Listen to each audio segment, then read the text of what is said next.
Doors are open, doors are open, doors are open, doors are open. Iminyango iyavuleka phezulu impilo yakho mbukeli okhona ekhaya. Akusiko konke okudinga umthandazo, okudinga ukukhulekela. Uyemele ukuthi usukume, usumele impilo yakho. Lamhla ngishise ibaso lokubona libhunya lapha, ngibeke neyiwasho ezahlukahlukene, kunamanzi, kunembiza, kunablock smith, nawu-blue key, nesigezo. Kunento egezela for imali if khona imali zakho ezavaleka imali engasondele mbukeli khona ekhaya akusiko ukudinga umkhuleko so nje sumele impilo yakho mbukeli khona ekhaya like asiza kwadla Mthandazi doors are open iminyango iyavuleka phezulu impilo yakho ikhala lakho manje ngalibona livikelwa inhlanhla ngibona umzwa wakho manje kuba nekuthula ekhala lakho ngibona impilo yakho kuba nekuthula relationship yakho kuba mnandi ngibona uthola umsebenzi ngibona zakho ziyavuleka ngibona uthenga imoto ngibona ihlezi imali kuwe ikhona mbukeli khona ekhaya akusiko ukudinga umkhuleko okudinga ukuba ukhule inhliziyo ulule isandla uzokwazi ukuba into zakho zikhale ziphumele mbukeli khona ekhaya makhulu inhliziyo nawukwazi ufuna inempilo yakho kuzolunga mbukeli khona ekhaya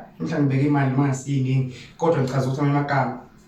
lokuncane angiphawu uNkulunkulu nedlozi ngiyakubonga mbukeli khona ekhaya ngikwazi vele ngibe nemamiliyoni ngibe nemabhiliyoni impilo ayilungi ngelanga elilodwa ngendlela amaroma ayakhiwanga ngelanga elilodwa mbukeli khona ekhaya bit by bit nenja ewachitha amanzi ngolwimi nakimi ngize ngifika lapha la ngifuna ukufika khona uyakhumbula mbukeli khona ekhaya ukuthi ngithe mangicala impilo yami bengenawo umuzi ngingenazi inkomo ngingakhile ekhaya kithi but umzwa kithi manje ngivusile umzwa wakha manje ne-office mhlawumbe ngihlele kuphi e-office not esigodlweni so bit by bit nekwenzeka ovela ngeliwani mbukeli khona ekhaya impilo esikhuluma ngayo mbukeli khona ekhaya ayiphathele siphathele uNkulunkulu nabangasekho emhlabeni ezilungiseni izichance ukuphila emhlabeni kusengalunga kusengakhanya doors are open phezulu impilo yakho khona umbukeli njengamanje ngiyabona ekhala lakhe manje liyavuka livuswa nguwe futhi ngiyakubona lo tsholo ngiyabona futhi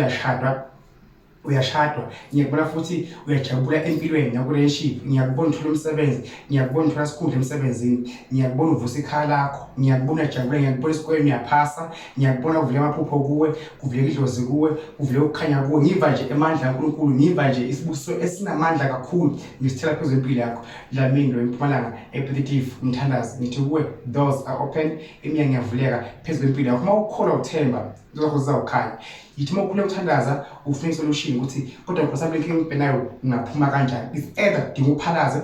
udinga ufuthe udinga ugesi awuvele ukhuleke nje kuphela lo mphelo mbukeli khona ekhaya uNkulunkulu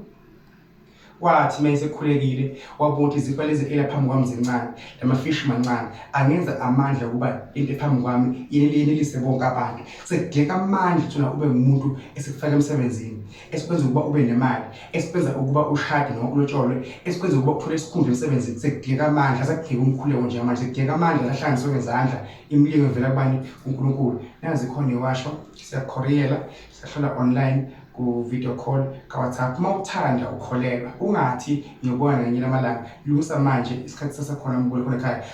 suku umnyaka ukuthi uzobona uziyaphela kumanje ngingisembele uNkulunkulu kodwa ngikubonga kakhulu ukuthi ngiyangisupport imbalandeli bami futhi lokuthi ngisende ama-SMS kumina nginika umdlandla ngishisa amandla kaNkulunkulu nesithunywa sami nedlozi lami ngiyawubona amandla engiwaphethe engawuphiwa uNkulunkulu and azokusiza themba bese uyakholwa ithi kuwe Dlamini uMthandazi Solution TV support me one day ngiyovela TV ngayohleka kodwa nosawu nkosami ozophakama uMthandazi wami ngiyohlezi ngikhulekisa 24 hours angikwazi ukuba busy ngibukele khona ekhaya uma ngibusy kufuna ngibuye kuwe umuntu ngabantu inkosi ibusise ngiyathokoza ngiyathoba esandla sendlula ikhanda God bless you.